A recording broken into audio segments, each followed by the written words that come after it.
Iran's health minister has warned that U.S. sanctions have made it impossible to provide the people suffering from special diseases with medicines and medical equipment. Saeed Namaki issued the warning in a letter to the Director General of the World Health Organization. He said the sanctions have put the lives of patients at risk. He rejected Washington's claims that its sanctions do not target medicines. He said that 2 American companies have explicitly stopped exporting medicines to Iran, which are essential for patients suffering from inflammatory diseases. The Iranian health minister also slammed the international community for remaining silent on what he called brutal sanctions against Iranians. Marcus Papadopoulos is editor at Politics First, joining us from London. We also have Mustafa Khoshchesh, journalist and political commentator, who joins us from the capital, Tehran. Marcus Papadopoulos, over to you first. Looking at these sanctions and how medicine can't get into the country, the U.S. said that this is not supposed to happen. Obviously it is. So what can be done? Well, whether it is the American sanctions on Cuba or on Venezuela or on Serbia or on Iraq or on Iran, the aim of these sanctions is to target the civilian population of the aforementioned countries, with the desired outcome being that the people in these countries will rise up against their government, will overthrow the government, and will install a pro-American puppet government in their respective capitals. That is the whole concept of American sanctions. And American presidents and American policymakers know very well that their sanctions are targeting the civilian population. And if we take Iran, Iran is just another victim, or let me be more precise, the Iranian people are just another victim of America's sanctions. Because in the case of Iran, medicines and medical equipment cannot now enter Iran, which means many Iranian people, including babies and toddlers, are suffering and are indeed dying. No different to what is currently happening in Venezuela. So what can we conclude from that? Well, we can conclude categorically that these sanctions on the Iranian people constitute a war crime, and therefore, in this case, Donald Trump and other American policymakers and also the American Secretary of State should be before an international court charged and tried for war crimes, because many Iranian people, like many Venezuelan people, are dying because medicines and medical equipment cannot come into their country. And let me tell you this very quick story.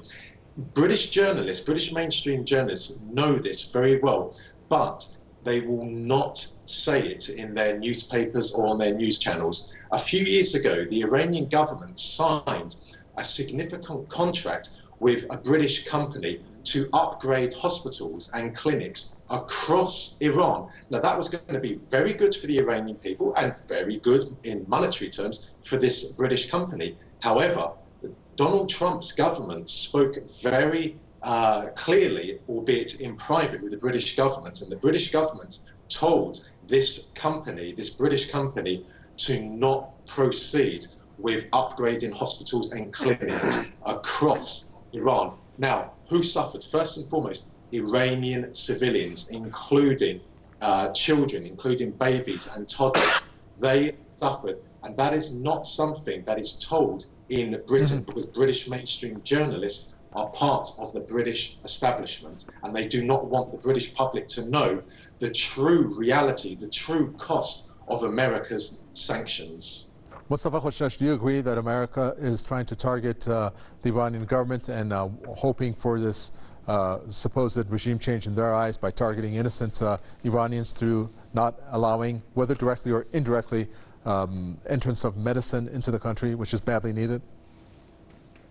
Hello, and thanks for having me. Yeah, that's true. All the points raised by my colleagues were true and correct and precise. As a matter of fact, since 2009 post-election unrests in Iran, there have been an increasing number of American sanctions experts, some of them advisors, top advisors to the Congress as well as the White House, saying that the United States needs to impose sanctions in order to target a very specific part of the Iranian community, more precisely, I should say, the lower classes of the society. They always said that these lower classes are those people that are out in the streets in support of the Islamic Republic on such occasions as the Quds Day rallies, as well as the February 11th, the annual anniversary of the victory of the Islamic Revolution, and they support the Islamic Republic everywhere.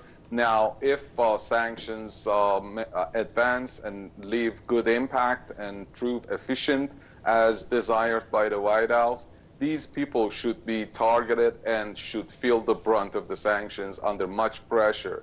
Well, as my colleague correctly stated, this is war crime because they have targeted civilians, the innocent Iranian people, and they hope that these people would get tired of supporting the Islamic Republic, take out to the streets in order to enforce a regime change, the one that the United States likes, would rise to power as a result. That's the plan.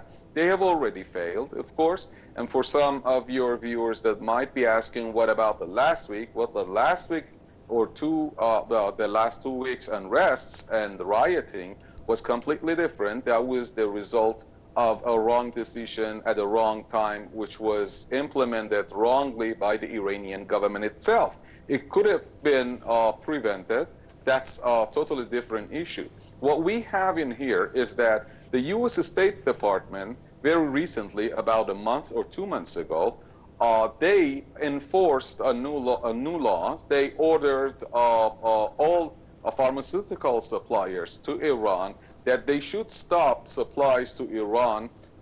It was nothing new. They had already placed the sanctions and the ban on the supply of pharmaceuticals to Iran, but they tried to pressurize these companies to stop doing so. They ordered them, either they should reveal all the details and accounts pertaining to transactions and trades and deals with Iran, or they, to the Treasury Department, to the U.S. Treasury Department, or they should stop supplying pharmaceuticals to Iran. That means the lives of human beings doesn't matter. They know that as a result, most of these firms and companies would stop supplying pharmaceuticals to Iran, especially raw material. That's why Iran has invested lots of money in pharmaceutical productions and industries, but still it needs to import raw material, especially for medications for rare diseases. Thank you so much for that. Mustafa Hoshesh, journalist and political commentator. Marcus Papadopoulos, thank you, editor of Politics First from London. And that does it for our news review.